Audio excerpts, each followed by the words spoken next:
This is the Lone Crater YouTube. We hope this video helps. You start by cutting power, safety first. Once unplugged, closely inspect the entire cable for frays, kinks, or melted sections so you know the repair length.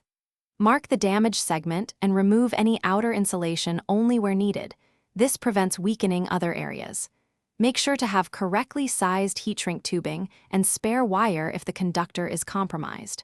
While you prepare tools, organize them within reach to keep momentum.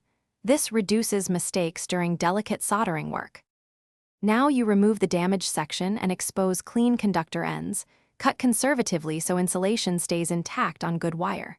Once exposed, strip 3 to 5 millimeters, then tin each conductor with a small solder bead. This improves electrical contact and prevents stray strands.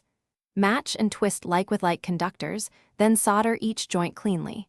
A shiny, concave fillet shows a reliable connection. After soldering, slide heat shrink tubing over each joint before final cooling to ensure insulation and strength. Finish by shrinking tubing over each soldered joint. Apply steady heat so tubing conforms and seals.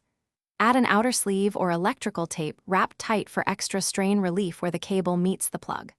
Once cooled, test continuity with a multimeter and plug in briefly to confirm stable voltage.